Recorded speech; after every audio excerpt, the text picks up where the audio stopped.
In her brilliant 2005 book, Friction, An Ethnography of Global Connection, Anna Tsing delves into the tangled webs of global universalities and particularities. Global connections are everywhere, she writes. Capitalism, science, and politics all depend on them. Each spreads through aspirations to fulfill universal dreams and schemes, yet this is a particular kind of universality. It can only be charged and enacted in the sticky materiality of practical encounters.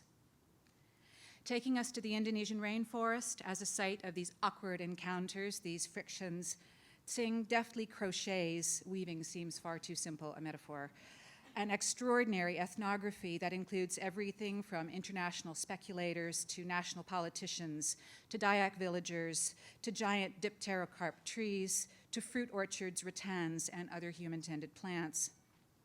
In both its insistence on the inextricable frictions between and among globals and locals, and in its careful inclusion of the more than human worlds included in these entanglements, Friction was and is an outstanding example of the emerging field of multi-species ethnography.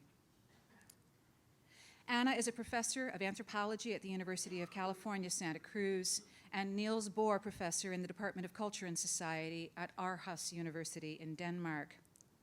In addition to Friction, she is the author of In the Realm of the Diamond Queen, Marginality in an Out-of-the-Way Place, 1994, co-editor of such important collections as Nature in the Global South, 2003, Communities and Conservation, 2005, and Words in Motion Toward a Global Lexicon, 2009, which follows specific words as they travel through time around the world. Most recently, Anna is collaborating with other ethnographers in the absolutely awesome Matusake Worlds Research Group to study global scientific, ecological, and commercial connections involving Matusake mushrooms, in which telling stories about complex connections between people and mushrooms neither begins from nor returns us to harmony with the fungal other, but forces us to explore what emerges precisely from disturbance. This work can be found on the Matusake Worlds website and also in the forthcoming book, The Mushroom at the End of the World, on the possibility of life in capitalist ruins. I first encountered the work of Donna Haraway in 1990 when a friend gave me a copy of a modest little book called Primate Visions. As then a young grad student trying to piece together a feminist ecology that was also deeply committed to history, as I read, the book changed everything. I think it's not hyperbole to suggest that, I think it's not hyperbole to suggest that this is most people's experience of reading Donna's work, and indeed that she has changed the course of the whole conversation in such fields as feminist science studies, epistemology, cultural studies, and political theory. Drawing on her training as a biologist, as well as an historian of science, cultural critic, and socialist feminist from an earlier generation of materialisms, her work from her 1976 Crystals, Fabrics, and Fields, Metaphors of Organicism in 20th Century Developmental Biology, onward, have not only challenged, but also completely reconfigured persistent divisions between nature and culture, science and the humanities, ontology and politics. Donna is Distinguished Professor Emerita at the University of California, Santa Cruz. She is the author of 7 books on top of the earlier Crystals, Fabrics, and Fields and Primate Visions. These include Simians, Cyborgs, and Women, The Reinvention of Nature, 1991, Modest Witness at Second Millennium, Female Dot Man Meets Oncomouse, 1997, How Like a Leaf, Conversations with Donna Haraway, 1999, The Companion Species Manifesto, 2003, and When Species Meet, 2008. From this extraordinarily rich oeuvre, 2 essays in particular have become required reading for anyone seriously interested in late capitalist politics of science, technology, bodies, and relationships. The 1985 Cyborg Manifesto, which introduced her methodologically innovative practice of using particular figures to illustrate complex biotechno-political relations, and the 1988 Situated Knowledges, The Science Question in Feminism and the Privilege of Partial Perspective, which demanded, and I quote, politics and epistemologies of location, positioning, and situating, where partiality and not universality is the condition of being heard to make rational knowledge claims. that this is, for so many of us in the environmental humanities, pretty much self-evident, tells you a lot about the influence of her work. Of course, Donna's work did not end in 1998, and companion species and nature cultures have entered our common lexicon alongside cyborg, god trick, and teddy bear patriarchy. It is this determination to explore our complex entanglements with other beings that has driven so much of her recent work, including the forthcoming book, Staying with the Trouble, Making Kin in the Chthulucene. In the midst of planetary transformation, we can't forget nor ever imagine that we are or ever were the sole agents in that web of multi-species relations. I just muffed that sentence. We can never imagine that we are the sole agents in that web of multi-species relations that not only sustains us, but fundamentally is us. I am delighted to welcome Anna Tsing and Donna Haraway to ASLE.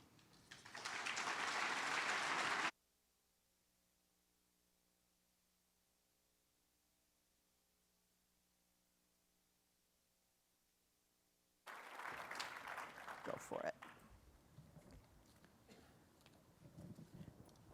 You don't need to do anything without their managing it. I can speak. Okay.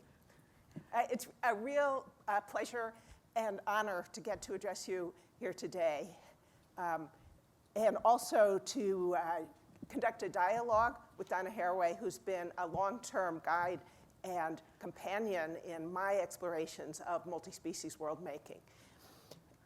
I want to apologize first to the sign language interpreters. We are not working from a prepared script. I would like it if you would look up and kind of glare at me if I start going too fast. Thank you. Our challenge today is to offer stories and reflections on storytelling for resurgence on a damaged planet. On the one hand, a challenge to not sweep the bad news under the bed, even under the sign of hope, and on the other hand, to try and explore some paths through to arts of living on a damaged planet. Our opening loop, which was generously assembled by Rustin Hogness, shows two stories that help us think about human and non-human resurgence. One is Never Alone, a world game made in collaboration with the Cook Inlet Tribal Council of the Inupiat people, as well as Hayao Miyazaki's anime film Nausicaa of the Spirit of the Valley of the Winds.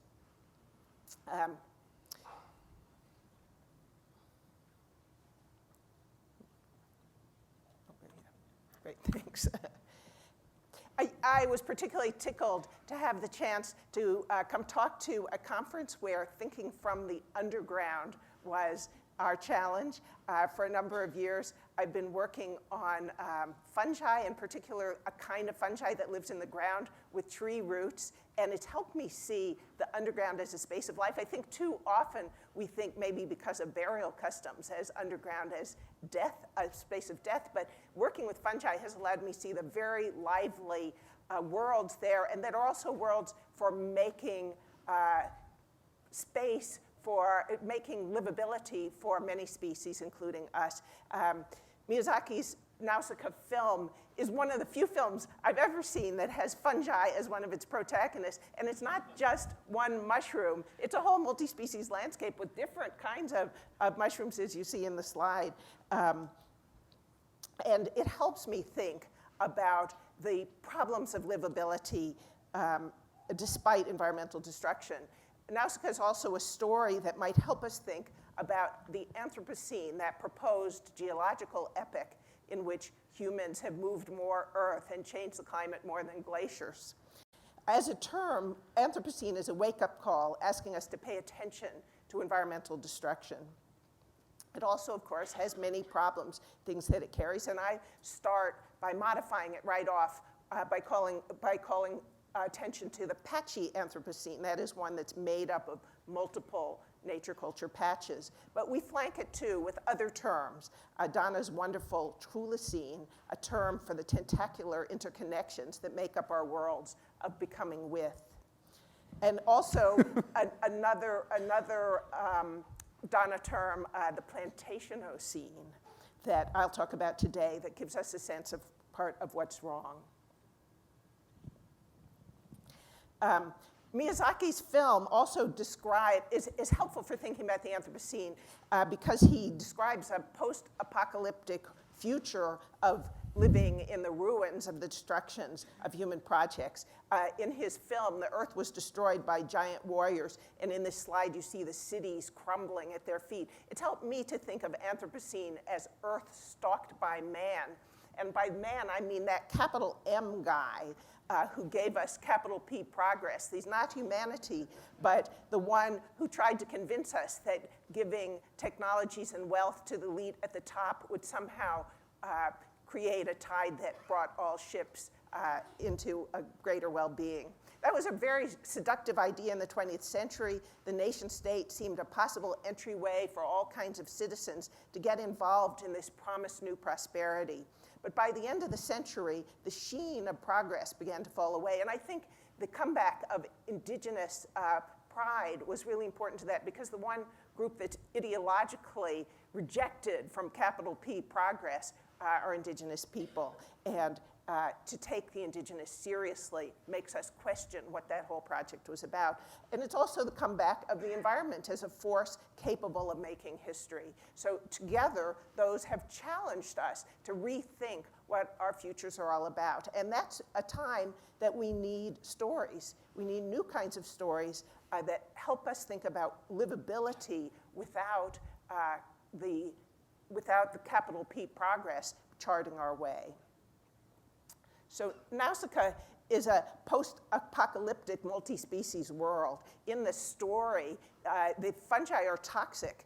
They give off fumes, and Nausicaa is always seen with a face mask so that she doesn't have to breathe the toxic fumes.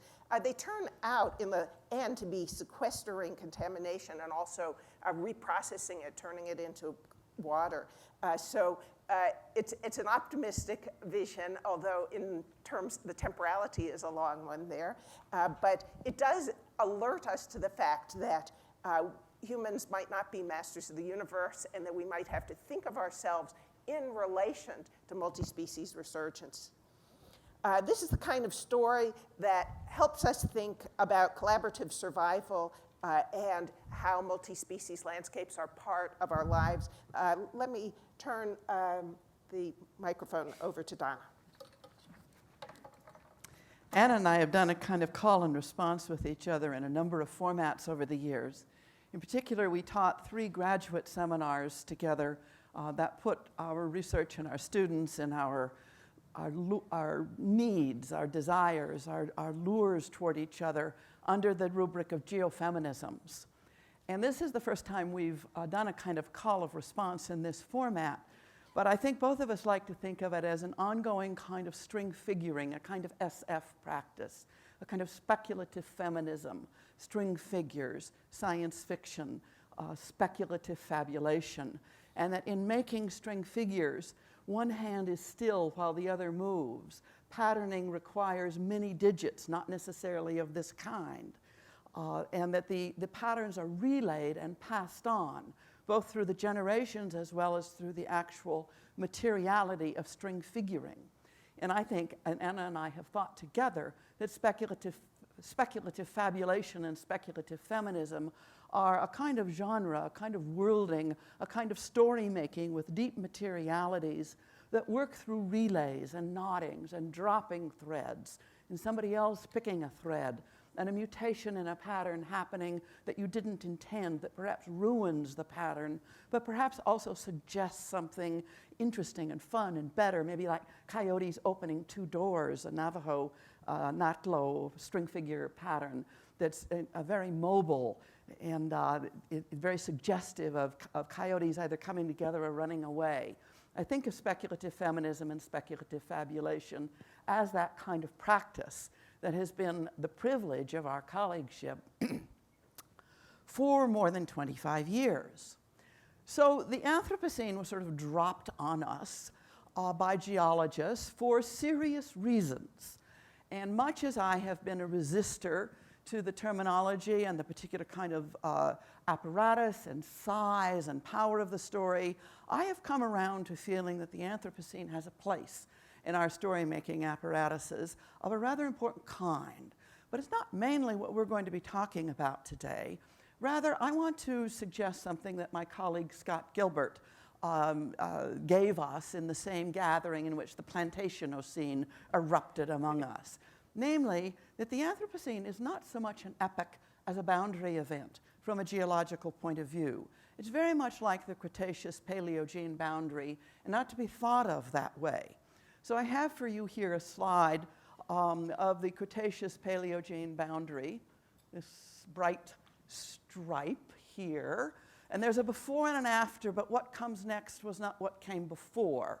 This is the great extinction event of about 66 million years ago. And this is Tabletop Mountain in Colorado. And I think that perhaps our task is to make the Anthropocene as thin as possible. There is no question that we will have to deal with the sediments of the Anthropocene and its stigmata in airs, waters, and places for ages to come. The extinction event in the midst of which we are living, if that's going to turn into a sentence, maybe. Later there will be a period. Much later, it is onrushing. We are in a kind of a time tunnel of onrushing and irreversible extinction. That's simply a fact, but need not be as bad as it might be. It can still matter, as Tom Van Doren says, to hold open space for each other and for another. It still matters, okay? So I turned to an artist, this really cool guy named Ryan Dewey, who did a project for the Geographers meeting in 2015 that he called Core Logging Anthropocene and Real Time, in which he made,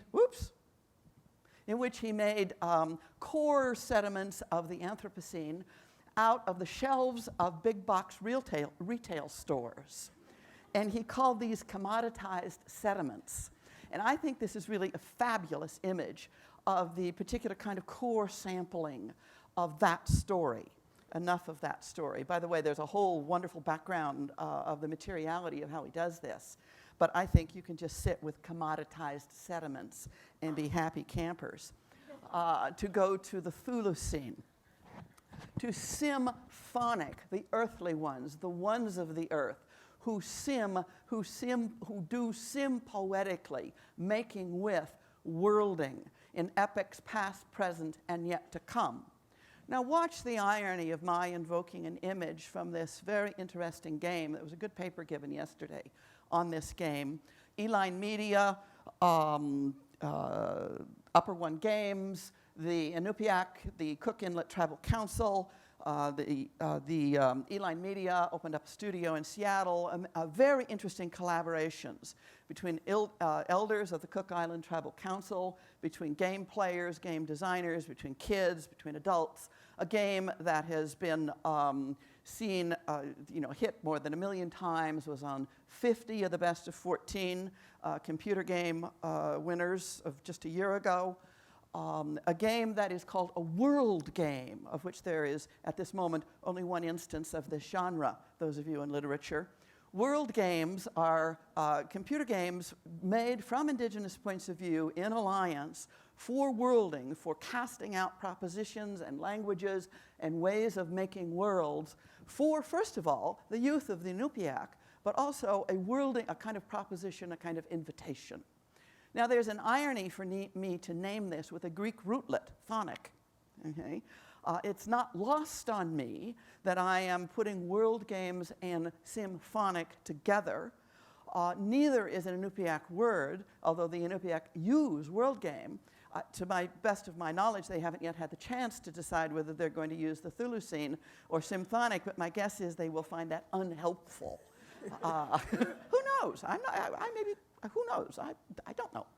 The point of it is, though, that the Chthulucene is, first of all, the tentacular, multitemporal, multispatial past, present, and yet to come. It's not about the old past of the Chthonic Greeks or something like that, the autochthonous fantasy of the Greeks. It is a temporality that is undecided in the way that a critical theorist might understand that term, okay?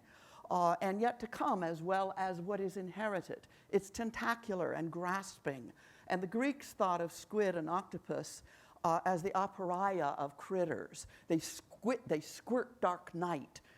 They entangle in tentacular nets. They are masters of disguise. Their skin can be anything. The aporia of the Greeks were the cuttlefish and the squid and the octopus. I think that's a good figure to think with. Many temporalities, many names in no one's back pocket. This is not either in anyone's control, nor is it some kind of uniquely human-generated world, but human beings are in this world.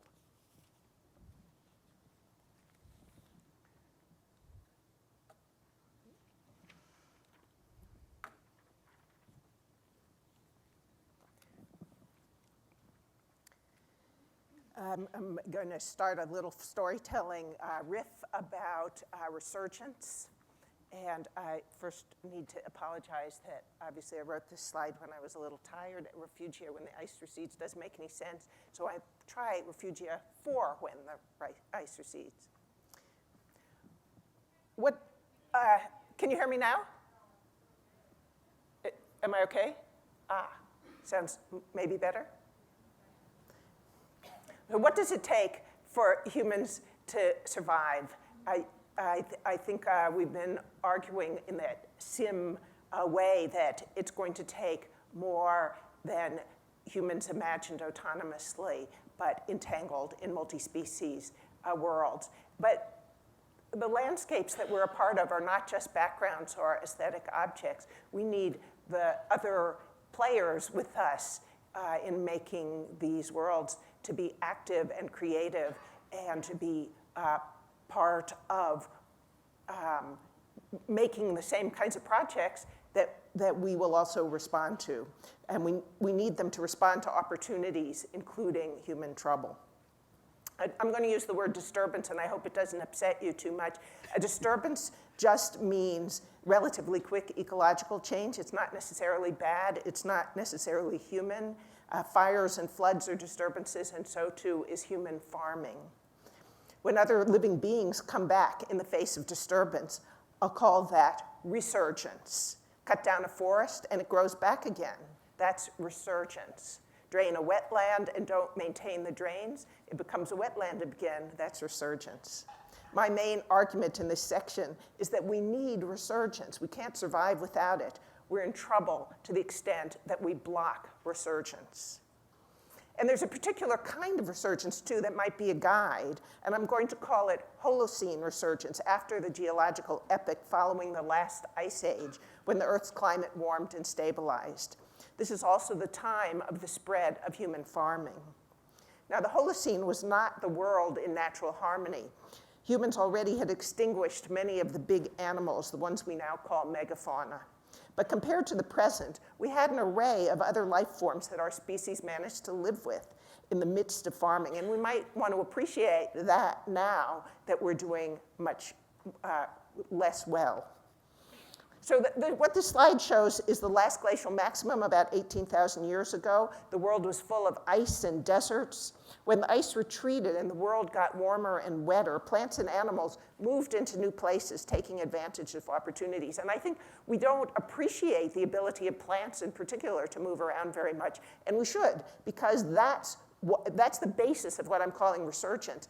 And our livelihoods, including farming of both plants and animals, depend on resurgence. We can't do without it. Resurgence is always a multi-species affair. It doesn't work for each organism to just take off by itself. Consider forests and fungi. Mycorrhizal fungi are fungi that form joint organs with the roots of trees. The fungi in the trees make each other's spread possible. In places where not many nutrients are easily available for trees, they Trees depend particularly heavily on fungi to forage the nutrients for them, and in turn, the fungi depend on the trees for their carbohydrate meals. Forests spread through the interactions of plants and fungi. Fungi make trees more successful and thus able to build forests. In turn, the combination of trees and forests makes habitats for all kinds of other life. Forest resurgence creates livable landscapes for many animals, as well as plants, fungi, and bacteria. When glaciers covered the land or dried landscapes into deserts, forests retreated. When the ice melted and the rains returned, forests extended themselves. That's Holocene resurgence. Farmers depend on forest resurgence. I learned this first in my research in Indonesia, where I worked with shifting cultivators in the rainforest. Fields were left to grow into forest. Forests made it possible to clear new fields. But this has been equally true for temperate farmers with permanent fields. Until industrialization, farmers with animals used the forest to feed their animals. Farmers without animals used green manure gathered from the forest to keep their fields fertile. So this slide shows the Satoyama landscape in Japan, a landscape of rice paddies and surrounding village forests. Forests made possible farming here. Farmers gathered forest duff to fertilize their fields. They also gained life necessities from the village forests, from firewood and charcoal to vegetables, nuts, and mushrooms.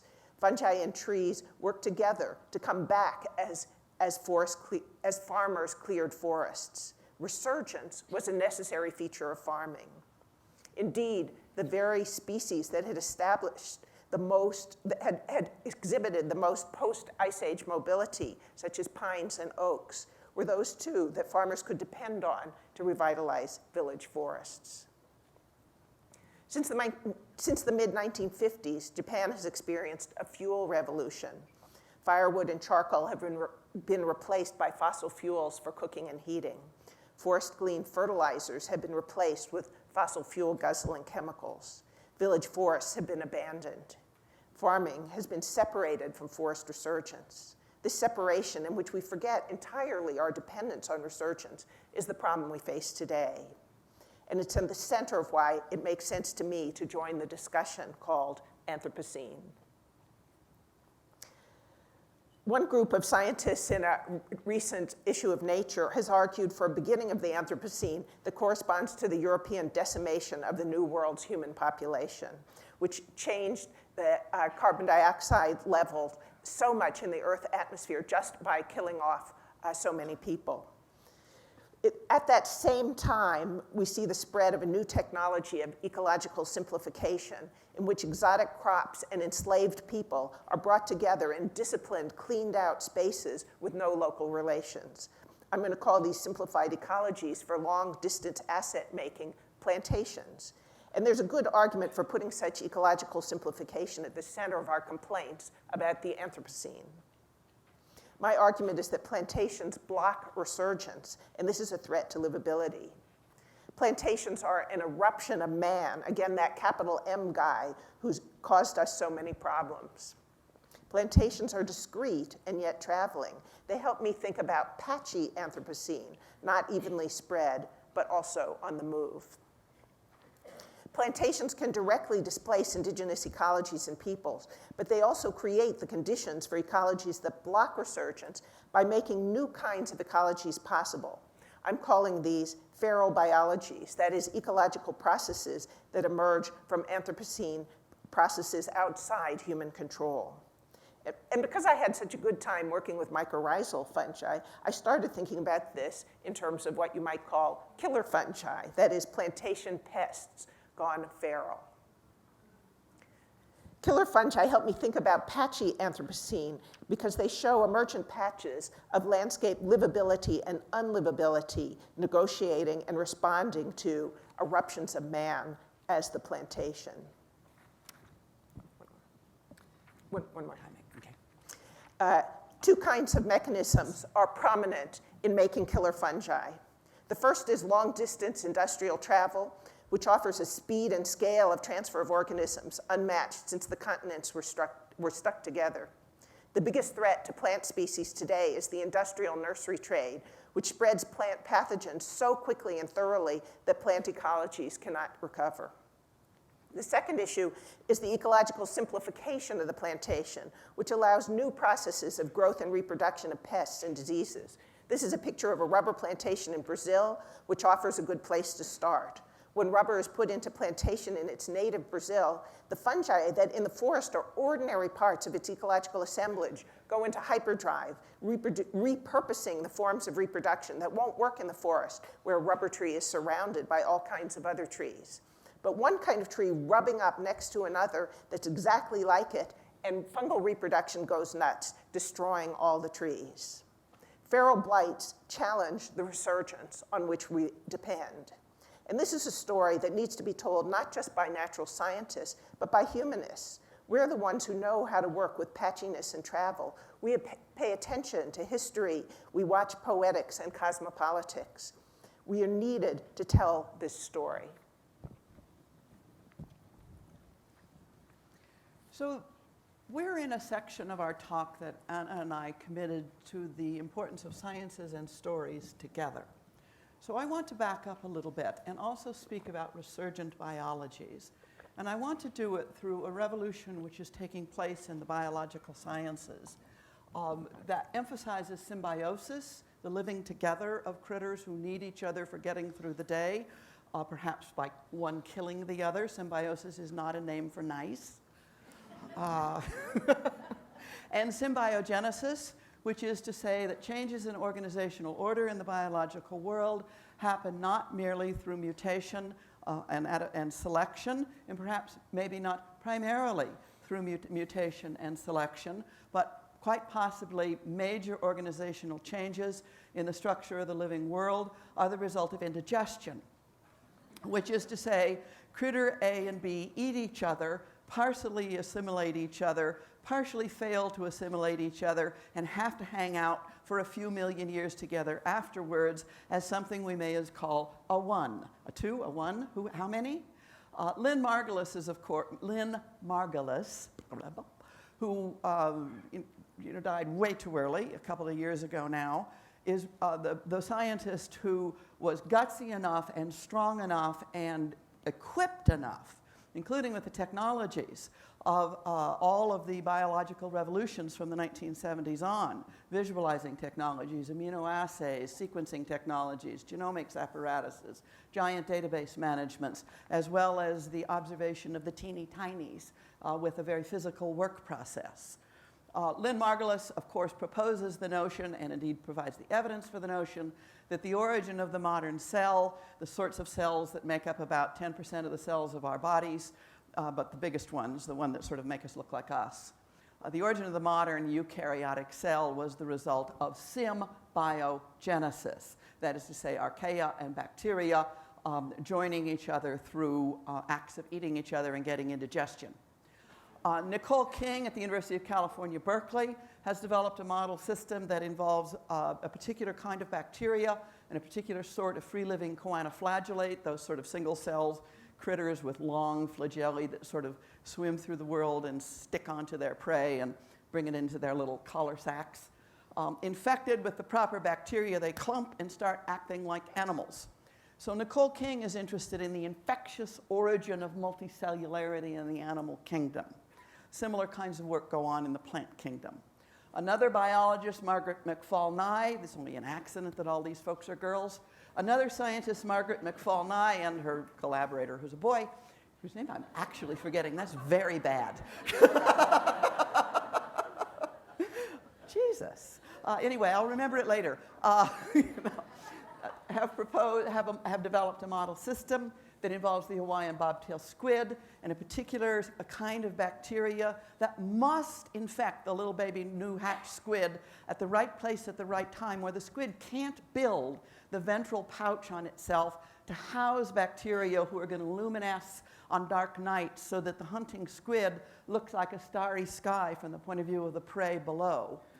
There are many kinds of things that go on in this symbiogenetic and then symbiotic lifestyle. But the point I'm making is that the fundamental organizational events of the biological world, origin of the modern cell, multicellularity, being able to perform a developmental pattern from youth through the whole life cycle. That these things are more and more looking like ecological, evolutionary, developmental, eco-evo-devo events. And in that sense, we have never been one, we have never been individuals, Scott Gilbert's slogan. Okay? We are all lichens, we are all coral, or in my view, we have never been post-human, we are compost. Okay? And remember that the word human goes as easily to humus as it does to homo. Indeed, more easily. It's the same root. Why did we go to homo? So, like Anna, indeed, like Anna because she taught me to do this, okay, I am interested in the way forests function as refugia for re-establishing partially healed, partially flourishing, renewed worlds, okay? And I put before you two slides together, one, the forest of the sea, the coral reef, and another, a forest of the land, a tropical forest, in this case, on the island of Madagascar. Now, there's an irony in saying we are all compost in two ecosystems which don't make compost, but you're going to have to forgive me for that. Okay?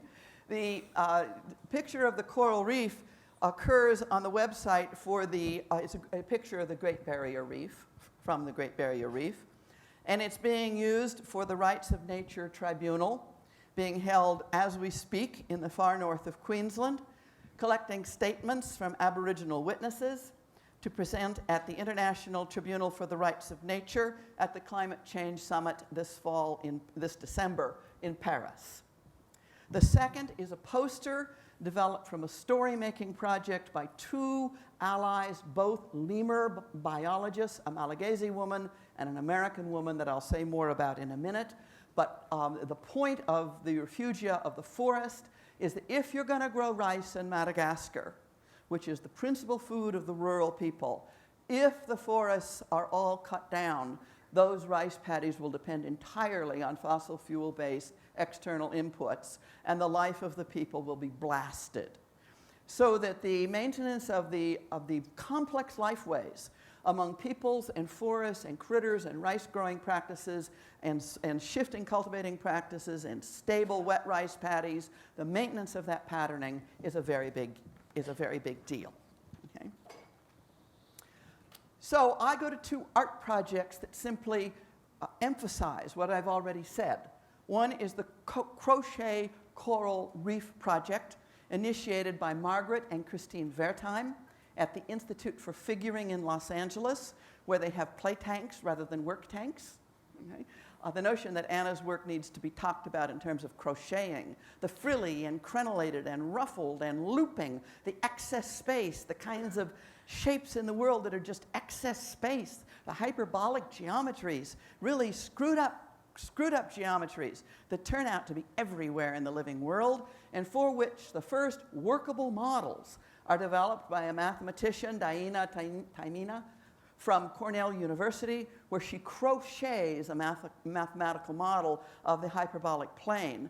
It's then picked up by a mathematician and a literary scholar and a poet, Christine and Margaret Wertheim, born in Brisbane near the Great Barrier Reef, who develop a collaborative art project that has so far involved 8,000 people in 27 countries to crochet coral reefs out of all sorts of shit.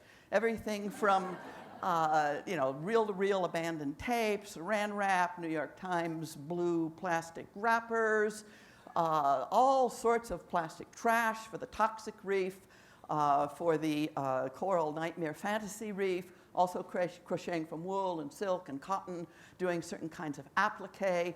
8,000 contributors to the multiple coral reefs that have been exhibited since 2007 was the first exhibit, through to the ongoing exhibitions of the coral reef.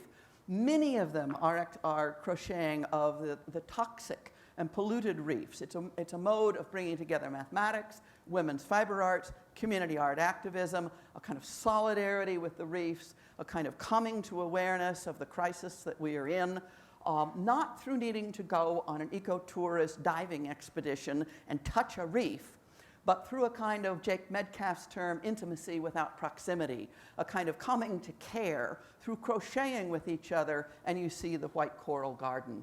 The other side of it is a storybook made by Alison Jolly and Hanta Rasaminana, both biologists. Hanta Rasaminana was educated in the Soviet era, a socialist president of Madagascar. She was educated in veterinary science in the Soviet Union, further education of various kinds. Alison Jolly, an American lemur biologist, colleagues in conservation work with all its complexities in a place like the Malagasy Republic, and colleagues in doing storybooks with a book artist and a poster artist to work around the failed school system and get storybooks out to kids in Malagasy. So they've done 6 bilingual Malagasy English storybooks. The one you see is Sifaka, the white bounce, the white Sifaka, and you see a page in Malagasy.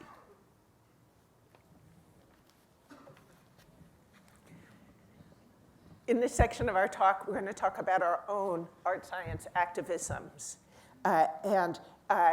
In these, storytelling really is our practice, not just ours, but probably all scholars are engaged in arts of storytelling, and to the extent that we want to intervene, we are re-narrating the world. My own project that I'm thinking through is a collaborative project, a kind of gang of storytellers, if you would, that we're calling Aarhus University Research on the Anthropocene, and it's particularly an attempt to develop new stories across the arts and sciences, with anthropology being considered in the arts in that particular university system. Now, we have challenges on both sides. Certainly, there are lots of natural scientists who don't think that anything coming from the arts is important, but we also have our colleagues on the art sides of things arguing against the politics of working ever with natural scientists because of the possibility of being corrupted by positivism and other things like that.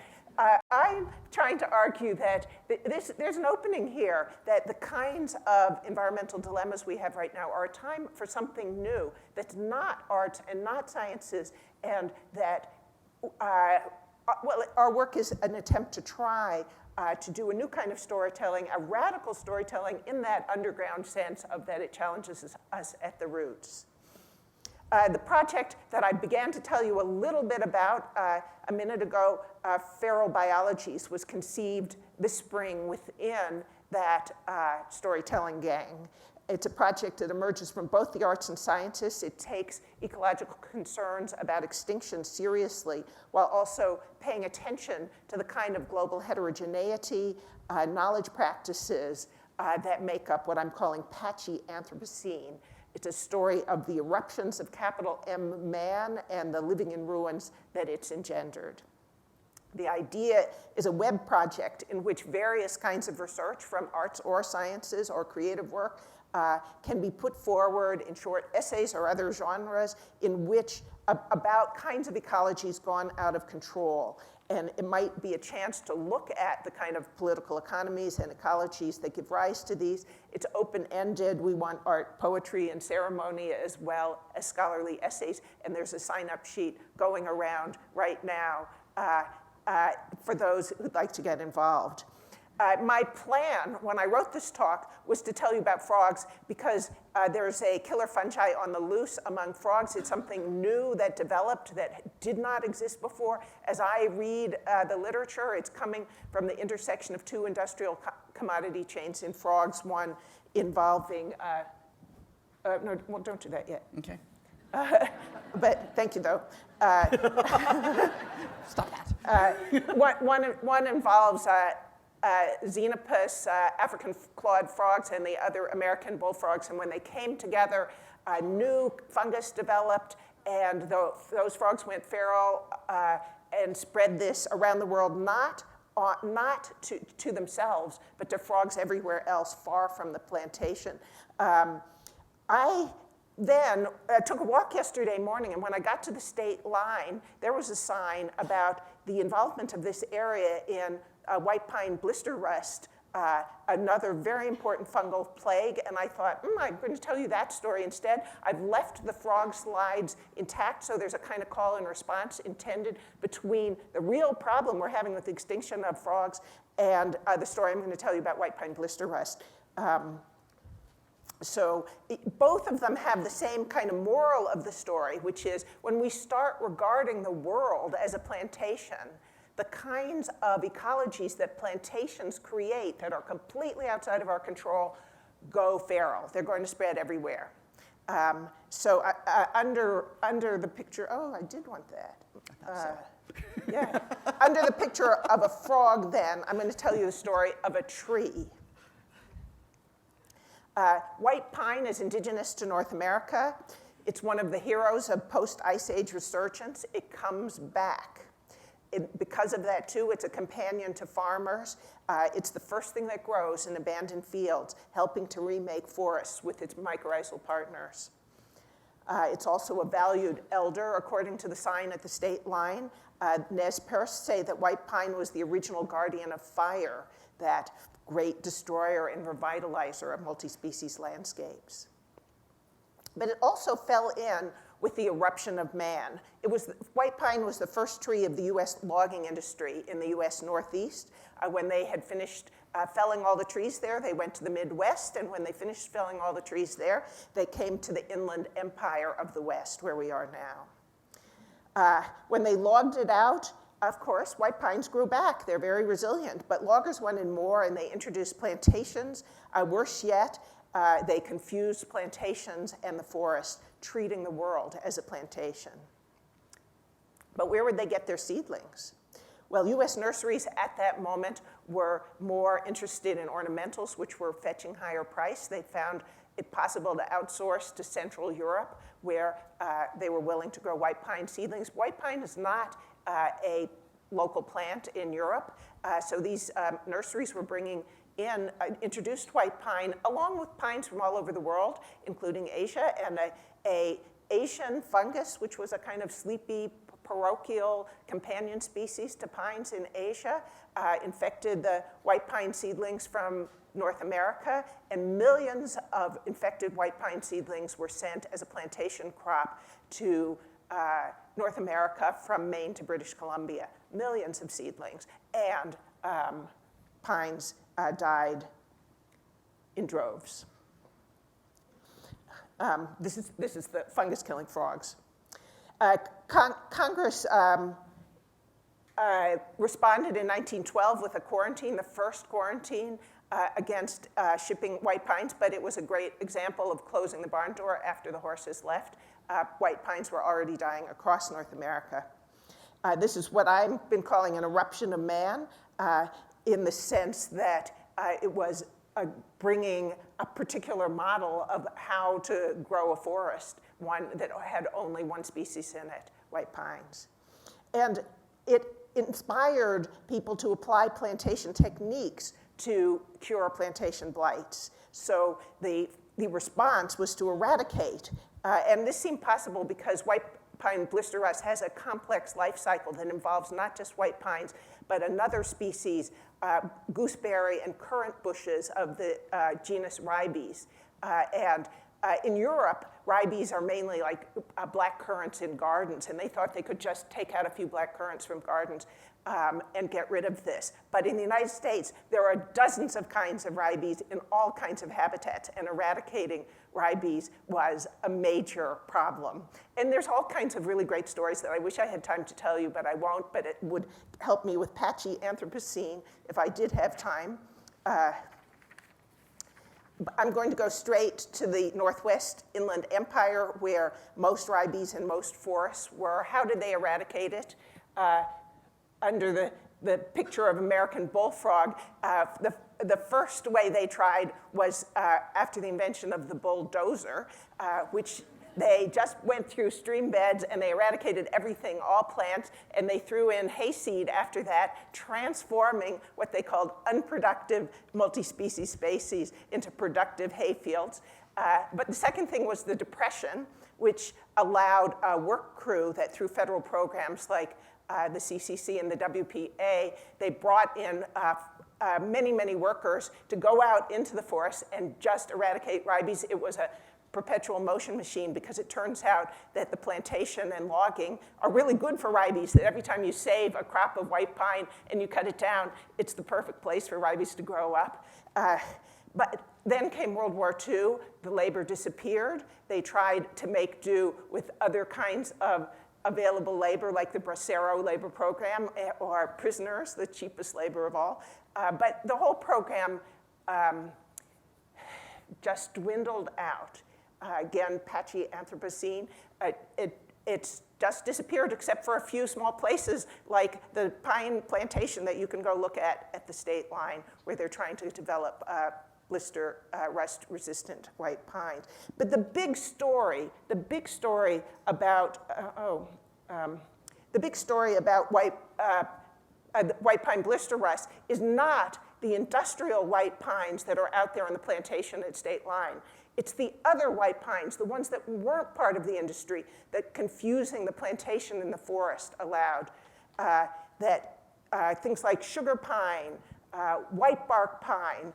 We've lost so many white pines that had nothing to do with the timber industry at all because these kinds of plagues, once you confuse the plantation and the world,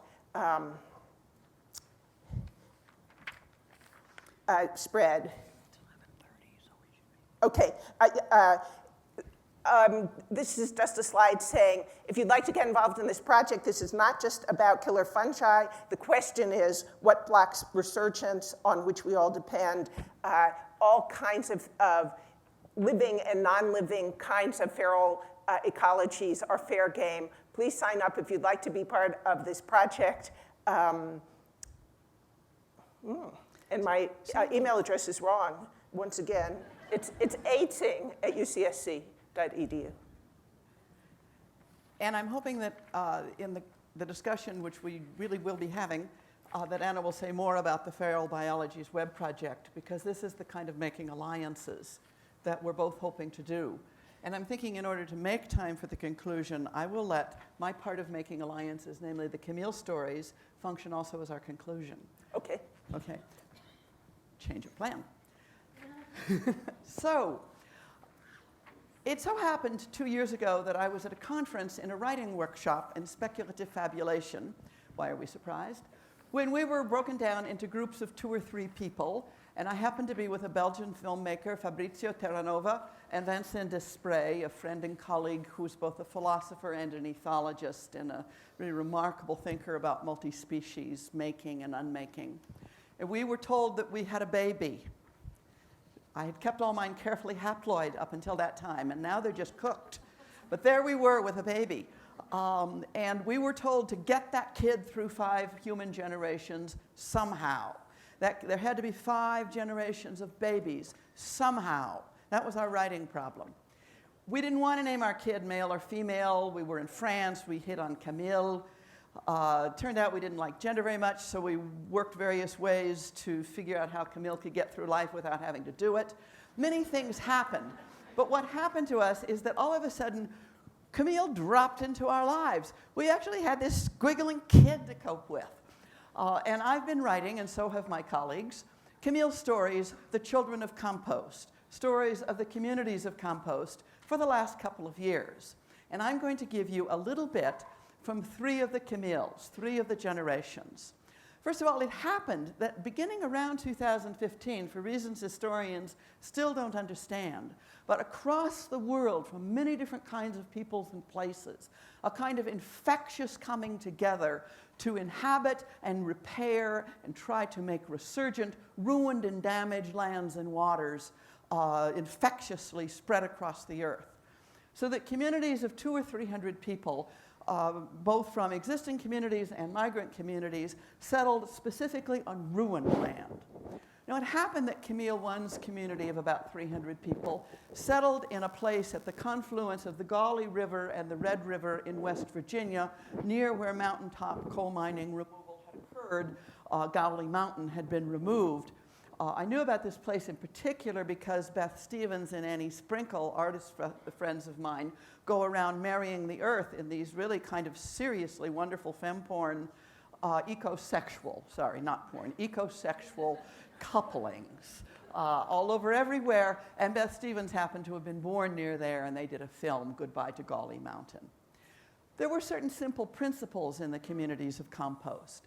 In particular, they felt themselves part of trying to hold open space for critters who would not make it 5 human generations, which is a quite short time, frankly.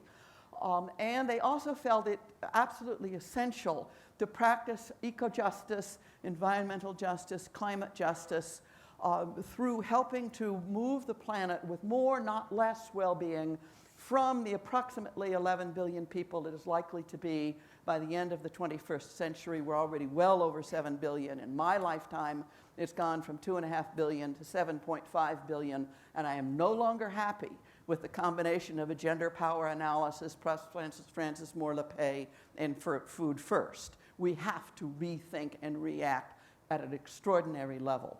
The communities of compost felt that they were going to be part of moving the human population over about 400 years, which is about what it took to get here, think Anthropocene, back to about 2 billion, from hoping they could hold it at 10 billion instead of 11 billion, a little breathing space, maybe 1 billion fewer than it would have been without the communities of compost, just maybe if we're really lucky. And if birth rates stay low, many places in the world, most places in the world, at or below replacement rate now. Only if that holds. Okay, so 3 parents for every kid. That's principle number 1. They don't have to be lovers. They certainly don't have to be married. They are committed. You can do a cap and trade if you want. 3 for 1. Okay. Every kid born, 3 parents, committed for life. Kin making is the major practice of these communities. Friendship is one of its major mechanisms. Multi-generational, multi-child households are really great. They didn't have any babies for the first 5 years where they were sort of working this out. First generation of kids, they birthed 5 kids in 2025. Each of those kids, reproductive freedom is really important to folks in this community. It just doesn't take the form of being able to decide all on your own if you're going to have a baby or not. That happens to be a collective decision of great weight. But reproductive freedom for the pregnant one is really important, and it takes the form of deciding for the one you were pregnant with who their animal symbiont is going to be. That is to say, you were deciding for another, an incredible life-changing event, as you do when you have a kid anyway. So it turned out that Camille was bonded with monarch butterflies, who are in trouble in that area of West Virginia, and indeed in trouble across the swath of their migration, from the great eastern migration with the overwintering trees in Michoacan in Mexico State. They're overwintering among the Mazahua and the peoples of the transvolcanic belt in Mexico, with their leapfrogging sexually reproductive generations on into southern Canada, passing through a wide swath of eastern North America. Means east of the Rocky Mountains. I always thought the East Coast belonged to, started in Kansas, but. And then the western migration, which moves across the western slope of the Rockies through Washington State and Oregon and down into California. There are 2 large swaths of migrants. You must know that monarch butterflies may not make it, that the migrations are terribly endangered.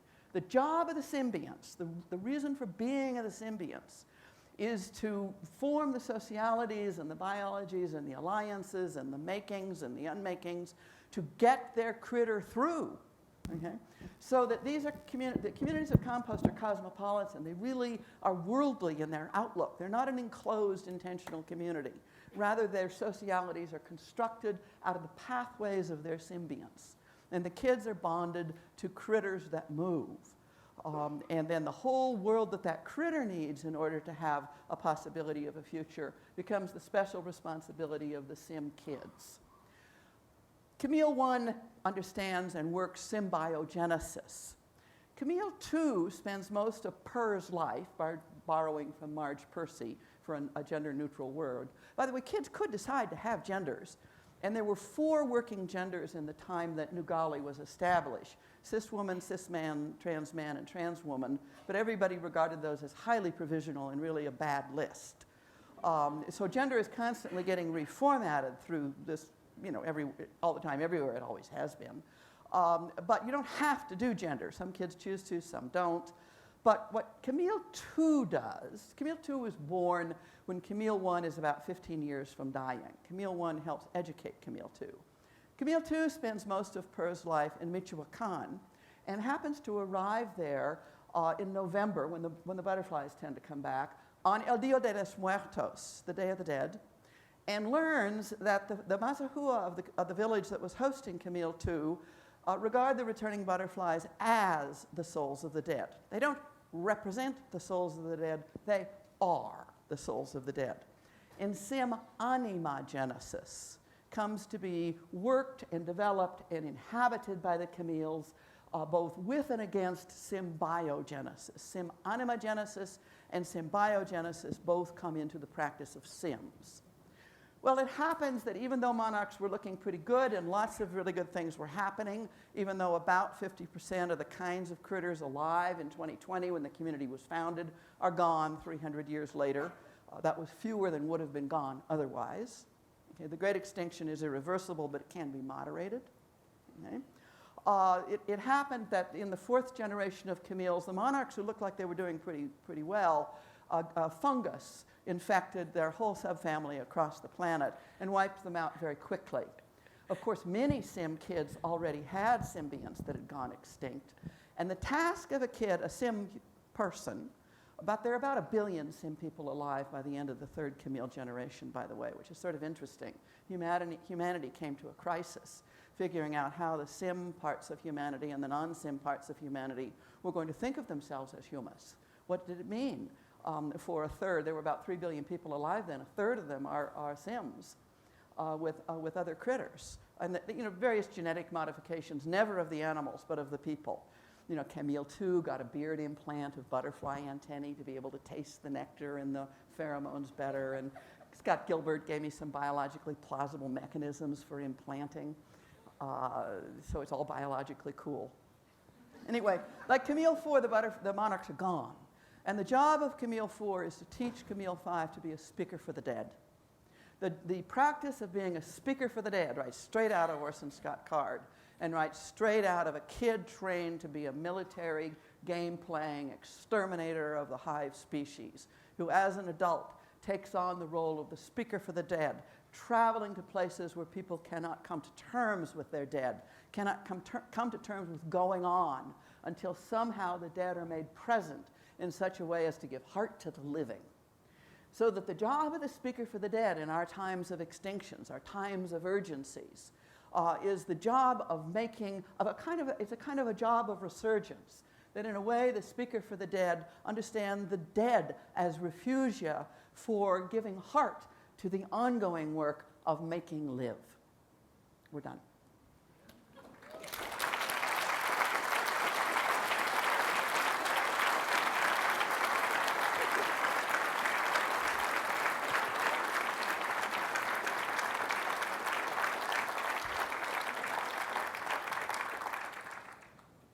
What good are old stories if their wisdom is not shared? By the way, people own stories. You can't just take somebody's story. But stories are also proposed for joining in.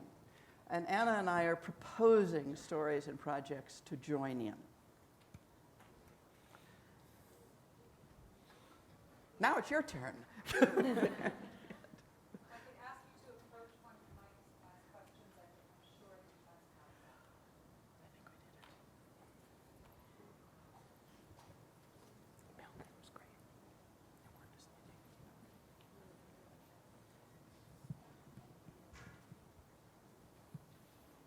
Thank you both for all the work you've done and for what you shared today. I have an observation and then a question.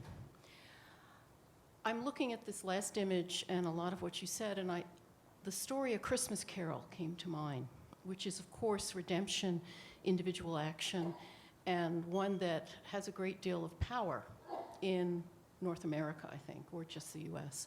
But I'm wondering about the possibilities of that being an old story that gets rehashed. But my question is, for me, in the last 2 weeks, there were 3 major news stories. The Pope's amazing proclamation, the extinction being larger, faster than scientists had Than we thought. had thought. And then polar bears are supposedly surviving by changing their diet, which to me is a dangerous story because it can be interpreted as, oh, nothing we do will really do long-term harm, things will adapt. So my question is more, what do you see in terms of public intellectuals and also stories, the events of the last 3 weeks or 2 weeks in terms of the Pope, et cetera, adding to the conversation and how we could use it along with your ideas? I'll take the Pope. I grew up Catholic. I feel like the Pope owes me.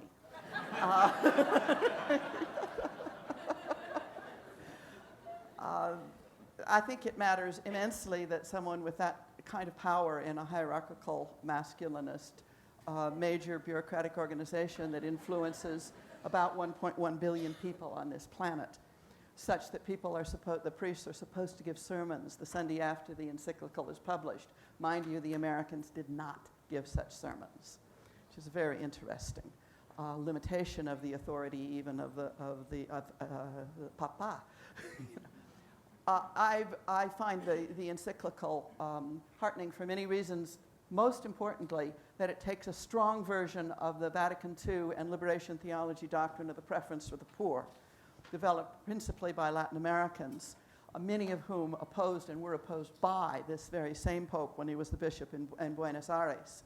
He will never go to the class struggle end of liberation theology, but he has gone a long way to point out on whom the burden of this destruction most rests, and to whom action is most owed, and from whom and action is needed from everyone. He also, of course, took the occasion to point out that too many people are not the problem and abortion is bad. I believe that's a sin. I believe that in the future, the church, even as it has recognized that the living world, that the environment, that the rights of nature exist, which is quite new, that the burdening of this earth so that all of it is turned into resources for humanity will be regarded as a sin in the history of theology. She prays.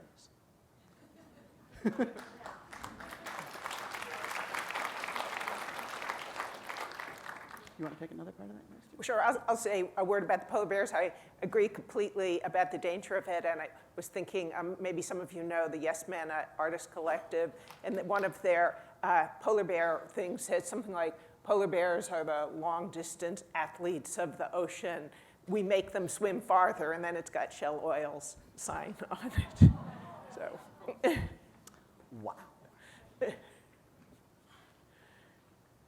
Thank you very much for your fabulous plenary. I think I've got another little hopeful story to contribute.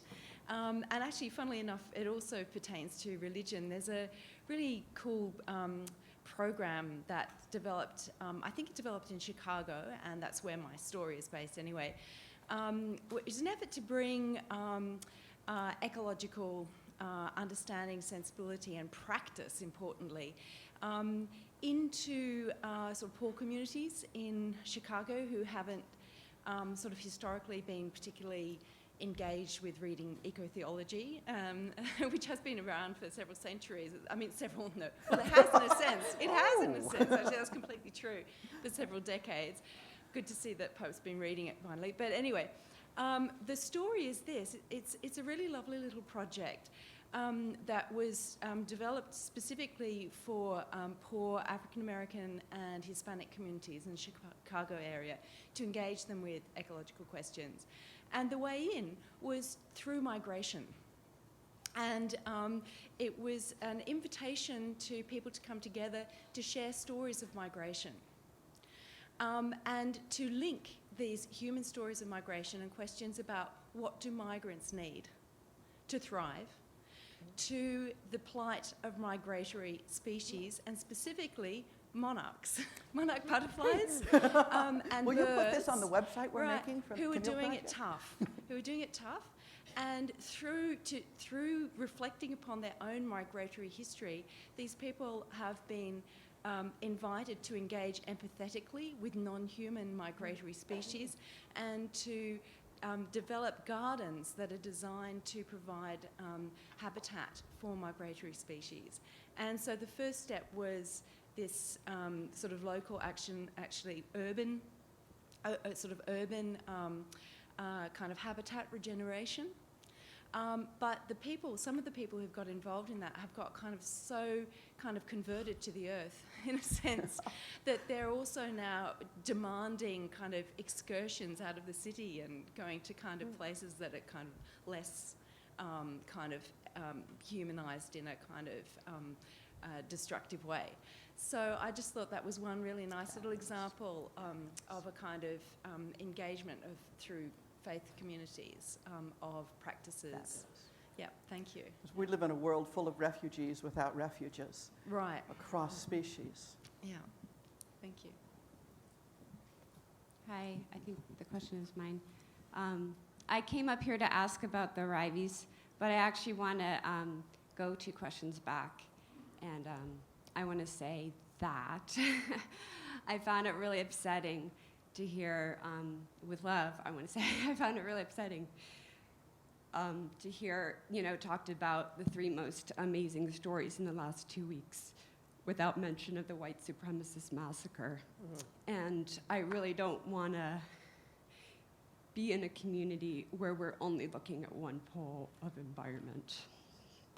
And I think what you said totally speaks to that in terms of the plantationist, right, enslaving peoples along with the exotic plants. But I think we too easily divide those things, and I just really want to encourage us to connect them.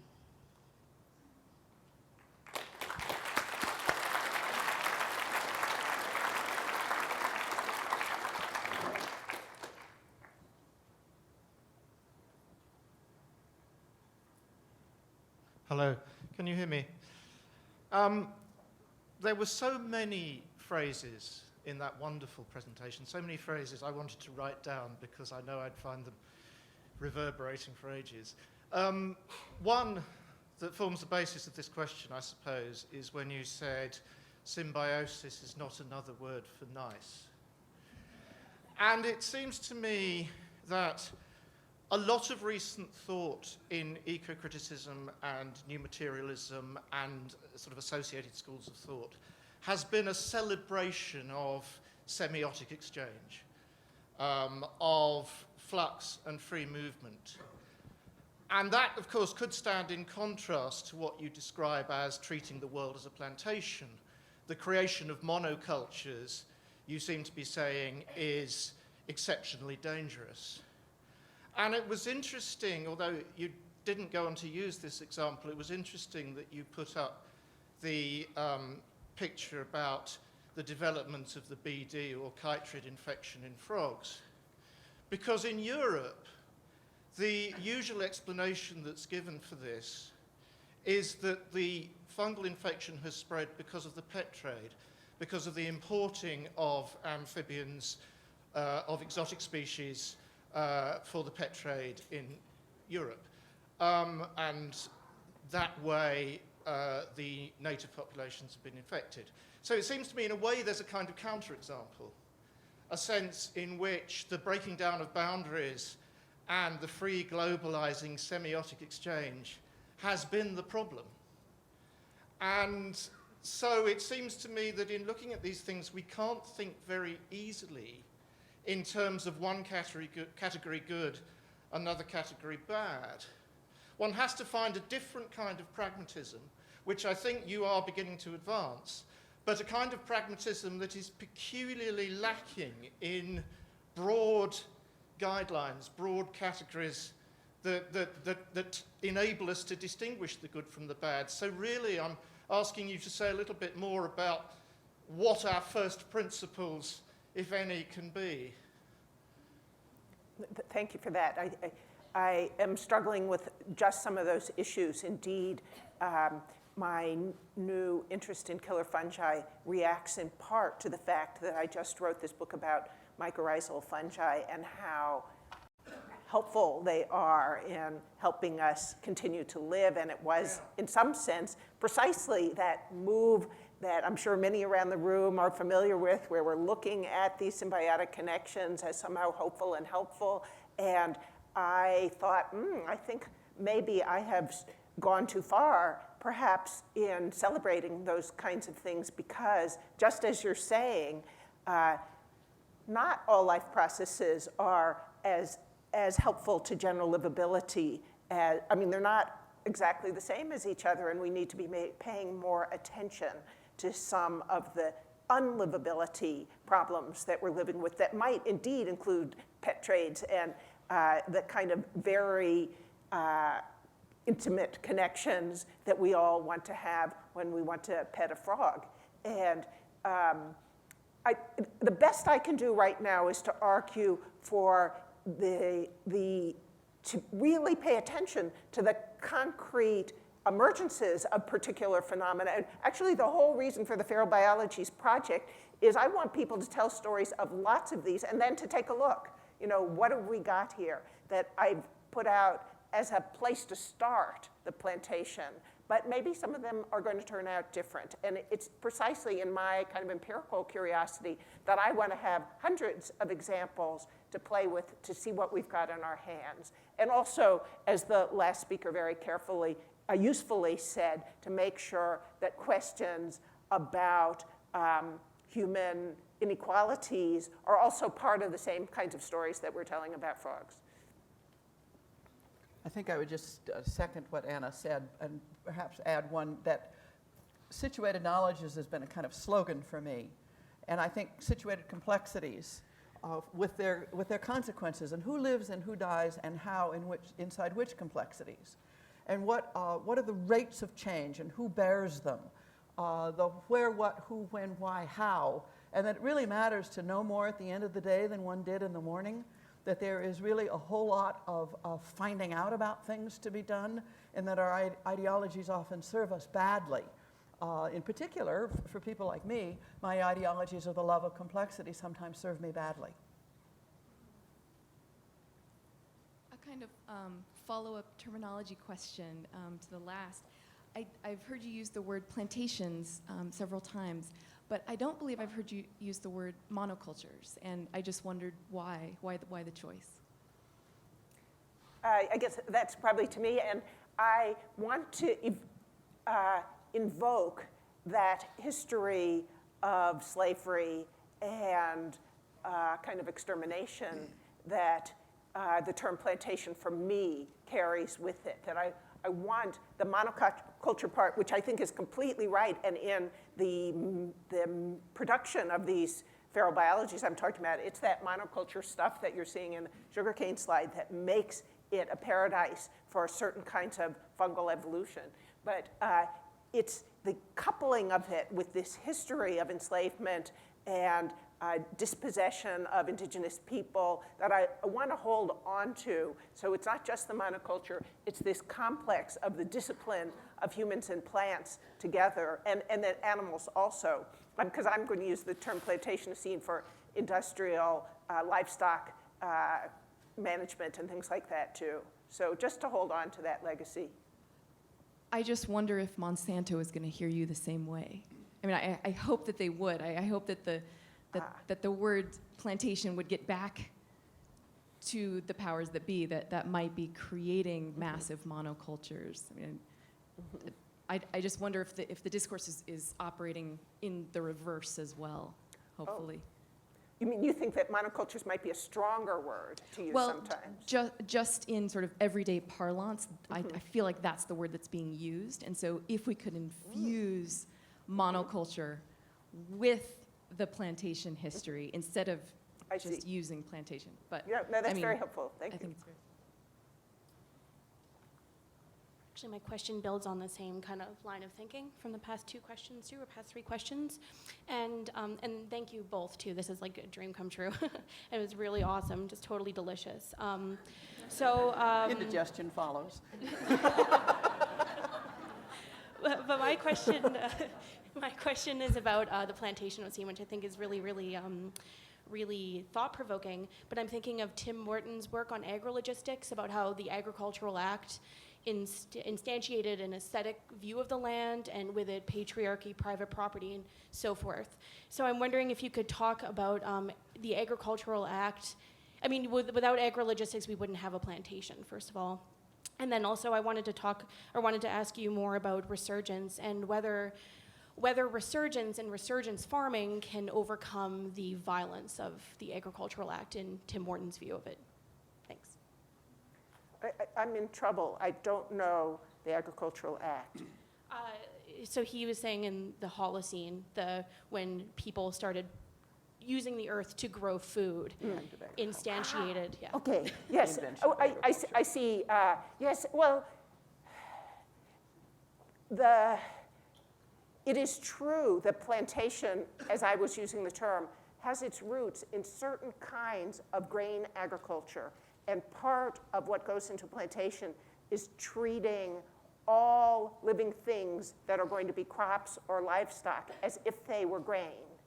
So it's true that there's older roots to it, but I would not want to implicate all farming, that partly because of my own research with shifting cultivators who grew in the same small plot, no bigger than this auditorium, that grew 100 different cultivars, that even when they were growing rice, a typical grain crop, they grew 50 varieties of rice in a very small area, and they interplanted it with cucumbers, sugarcane, banana trees, all kinds, eggplants.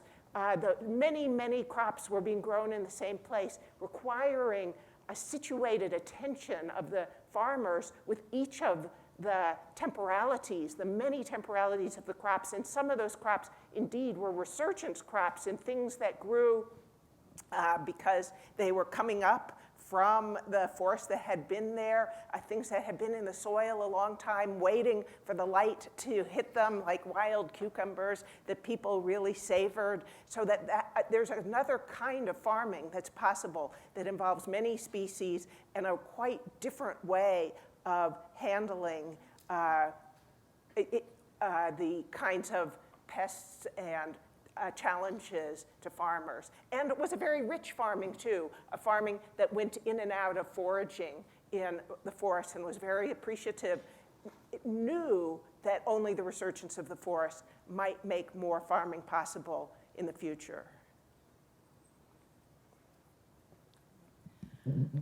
So this is a tie-in, but I first have to plant my poetic, haunting moment of this trip, which is driving through Eastern Washington, the monocrop plantations of Eastern Washington, and the Department of Transportation made this valiant effort to educate the Zooming public about these monocrops by putting little DOT signs on the crop wall, right?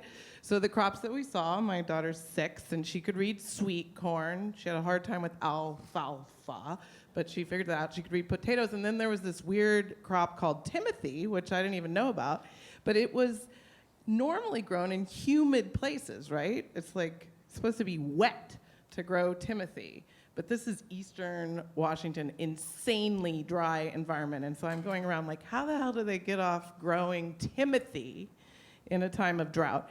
And you guys are from Salinas, California, so I feel like one of the interventions, I think Edwina Abbey would be wanting us to create either major monkey wrenches in the irrigation industry and or drought-resistant killer fungi that could attack the monocrops, but we're not that radical, right? You guys are pretty radical. I'm impressed. This is my first time at ASLE.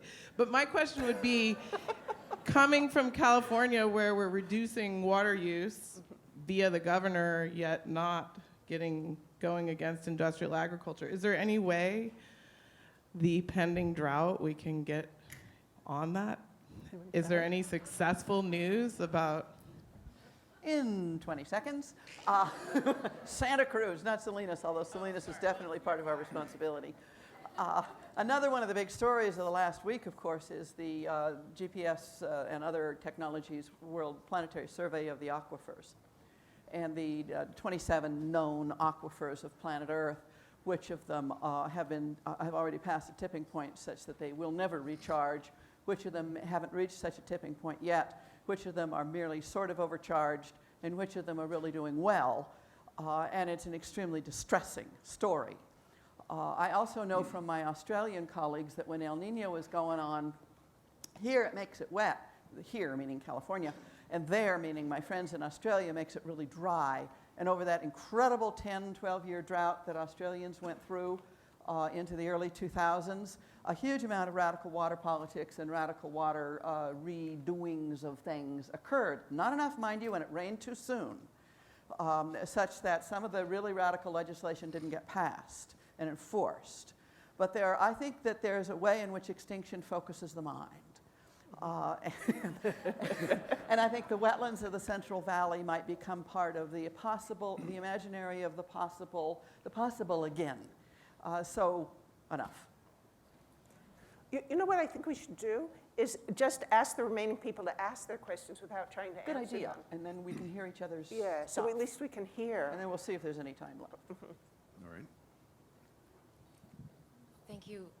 Thank you for such a rich presentation, for letting us into your play tank. Population figured prominently in the Camille stories. And I'm wondering, and unfortunately now you just said you won't answer the questions, but I'm wondering about ways of talking about population in environmentally just ways in this moment. And it seems that in the Camille stories that you told, there were fairly non-mobile humans with mobile Sims in terms of the story and what that might mean for this sort of idea of an intentional population practice. And yet at this moment, we're very much experiencing a refugee crisis, right? Incredible numbers of migration and refugees in a time when human rights discourse is receding. And there's a lot of rhetoric, especially in Europe, about letting people drown. And I've been reading Alison Bashford's History of Global Population in the early 20th century, and this emphasis on migration as a key way of thinking through the question of population. And so I'm just the Camille stories, in that sense, this sort of immobile humans, mobile Sims, doesn't seem to get at some of the real justice tensions of talking about population now. Didn't mean to imply that the humans were immobile, only that the Sims' pathways of responsibility were particularly important to the worldliness of the communities. I've tried to avoid the word population and talk about situated human numbering and what it does and means, and it is certainly clear that either a born or adopted North American is, there ought to be a kind of a 10-to-1 cap and trade. There ought to be a sliding scale for cap and trade on making babies. And we need babies. Babies are incredibly precious. Care for the born ones is a slogan of the communities of compost. Somehow there's got to be ways to share babies. And the continuing making of babies in the rich regions and countries and rich families is, of course, a giant problem, but not the only problem. Anyway, enough. Does this work? Hi. I'll be very quick. First of all, thank you for your talk. And secondly, if I were just loosely using the term Anthropocene, I wouldn't be confused. But my definition is fairly rigid. It is a time period and only a time period. You don't like the boundary and idea. it is not the same thing as what takes place within a time period. For example, 19th century or the last hour. It's a time period. So patchy is a spatial term, not a time period. And so I get confused when I hear the word patchy Anthropocene in the same way that I would get concerned hearing the word patchy 20th century. So thank you. And our very last comment. Thank you very much. As a biologist and an artist and an educator, I struggle with ways to give hope. And I was struck by your use of the term resurgence instead of ecological succession. And I hadn't ever thought very deeply about the fraught nature of the term succession other than in a theoretical level of how it had traditionally been derived in the sciences as a linear, directional, apex was the climax forest. denying the regularity and importance of disturbance. I also valued that the language that you used in terms of choices like, well, I can't remember the term, but use of terminology without judging the value of the ecological process. So, yeah, particular things aren't nice or not nice. And related to that, I'm curious about the degree to which in the ecocritical work, which I am fairly new to, the term symbiosis, to what degree has the parasitism side of that been used, because so much of the common vernacular, symbiosis is equated with mutualism, whereas as an ecologist, I don't see it that way. Parasitism is a form of symbiosis. Appreciate your bringing in the invasive diseases as an aspect of that, but I'm curious about to what degree that's dispersed. And the last sort of thought I have and interest is, and sorry that I'm being long, but is that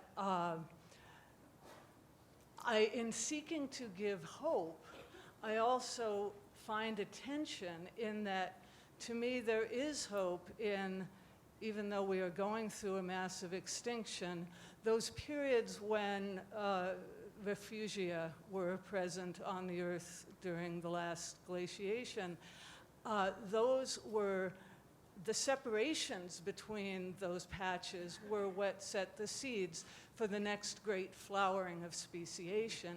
And so for me, one of my pieces of hope that I give to students is, even should this horrible mass extinction, which hurts me very deeply and hurts each of us deeply, that won't be the end of the process of speciation, although it may or may not include us. And the tension I feel is then for those people who twist that into saying, well, then we shouldn't do anything about it, and what's the big deal? So I don't know if this is a comment or what, but I'm just interested in conversations about how people negotiate giving hope and yet acknowledging and engaging with the problems.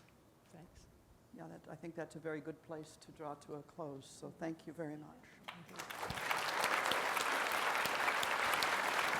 Thank you all very much. Thank you to Donna and Anna for an absolutely extraordinary plenary. And thank you, oh boy, thank you to the ASL interpreters today.